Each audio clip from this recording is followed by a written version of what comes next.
Hello friends. तो जहां market एक कंसोलिडेशन के जोन में है तो निफ्टी 50 आज ऑलमोस्ट फ्लैट रहा। नीचे में एक बार को 25,100 के आसपास गया, लेकिन वहां से एक रिवर्सल आया और 25,169 के ऑलमोस्ट फ्लैट लेवल्स पे क्लोज हुआ।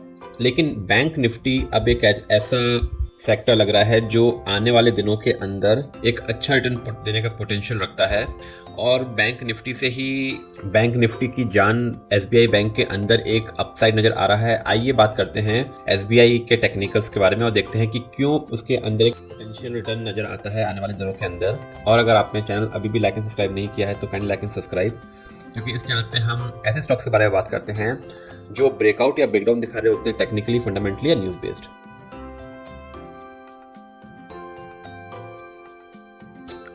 तो बैंक निफ्टी के अगर एक साल का चार्ट देखेंगे तो 26 सितंबर के आसपास, 26 सितंबर 2004, ये 54,000 की रेंज में था। और उसके बाद क्योंकि मार्केट गिरा तो बैंक निफ्टी भी नीचे गिरा और नीचे में ऑलमोस्ट 48,497 तक के रेट दिखे। और उसके बाद बैंक निफ्टी ने एक हाई बनाया जो 57,000 तक ले गया और फिर मार्केट के अंदर कंसोलिडेशन आया। लेकिन अब करंट भाव पे 55,509 पे बैंक निफ्टी है और यहाँ से अब लगता है कि वो अपने पिछले हाई जो 57,000 वहां तक जाने की कोशिश करेगा। वहां पे क्योंकि एक लंबा कंसोलिडेशन हो गया है, अब यहाँ से एक रिवर्सल नजर आ रहा है 1 सितंबर से। तो ये है बैंक निफ्टी। अब हम बात करते हैं एसबीआई बैंक के टेक्निकल्स में, क्यों एसबीआई बैंक बहुत अच्छा नजर आ रहा है आने वाले दिनों के अंदर। तो हमारे सामने एसबीआई बैंक का मंथली चार्ट खुला है। तो अगर एसबीआई बैंक पे बात करें तो नवंबर 10 से ऑलमोस्ट 10 साल के लिए जो ये बॉक्स बन रहा है, इस 10 साल के अंदर एसबीआई बैंक ने एक जोन के अंदर कंसोलिडेशन किया। तो सबसे पहले हम इसकी एक रेंज नोट कर लेते हैं। तो ऊपर में 351 का रेजिस्टेंस और नीचे में 150 का सपोर्ट। इस जोन के अंदर एसबीआई बैंक ने 10 साल तक कंसोलिडेशन किया और 10 साल के कंसोलिडेशन के बाद में स्टॉक ने एक अच्छी रैली दिखाई जब इसका ब्रेकआउट हुआ फेब 21 में, जैसे पूरा शेयर मार्केट दौड़ा। अब जब ये रैली हुई तो आप देखेंगे ऊपर में दो चैनल बन रहे हैं, एक अपसाइड चैनल और एक सपोर्ट चैनल। इस चैनल में हायर हाई हायर लो बनाता हुआ स्टॉक बहुत अच्छे पैटर्न बनाता हुआ चल रहा है। तो जब भी ऊपर में इस सपोर्ट रेजिस्टेंस ट्रेंड लाइन के पास आते हैं तो वहां से प्रॉफिट बुकिंग आती है। देखिए दोनों टाइम देखा। और जब भी इस सपोर्ट ट्रेंड लाइन के पास आता है तो यहाँ पे कंसोलिडेशन के बाद रिवर्सल होता है। अब अगर हम देखें फेब 25 में इसने फिर से इन दोनों मंथली कैंडल पे देखिए एक अच्छा सपोर्ट लिया अपनी ट्रेंड लाइन के ऊपर और ऑलमोस्ट इसी की रेंज में कंसोलिडेशन दिया। अब यहाँ से अगर इस कैंडल को देखेंगे तो एक बुलिश कैंडल बन रही है।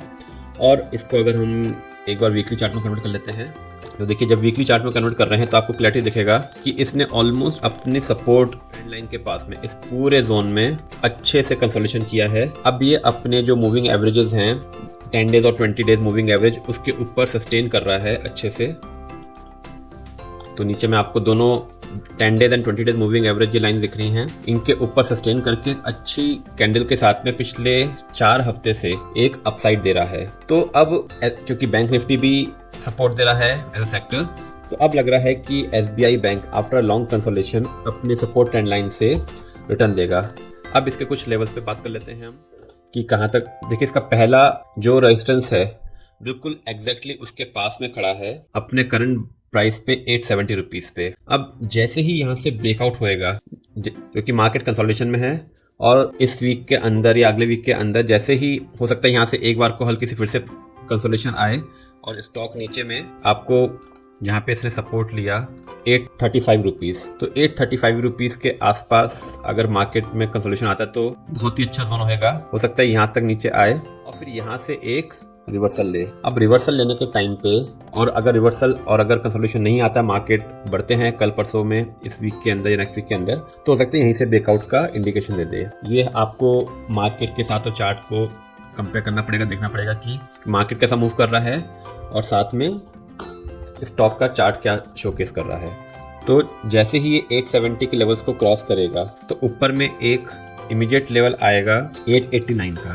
889 करंट 870 चल रहा है, ये एक जोन होएगा जहां पे ये कंसोलिडेट करेगा ब्रेकआउट के बाद में। लेकिन जैसे ही 889 रुपीज को क्रॉस करेगा उसके बाद फिर ये अपनी जो एग्जिस्टिंग ट्रेंड लाइन थी वहां तक छूने की कोशिश करेगा, जो आएगा अप्रोक्सीमेटली ₹1050। तो अगर करंट प्राइस से बात करेंगे तो in terms of return current price से अप्रॉक्सीमेटली 21% का रिटर्न देने का पोटेंशियल लगता है SBI bank with the targets of 1050।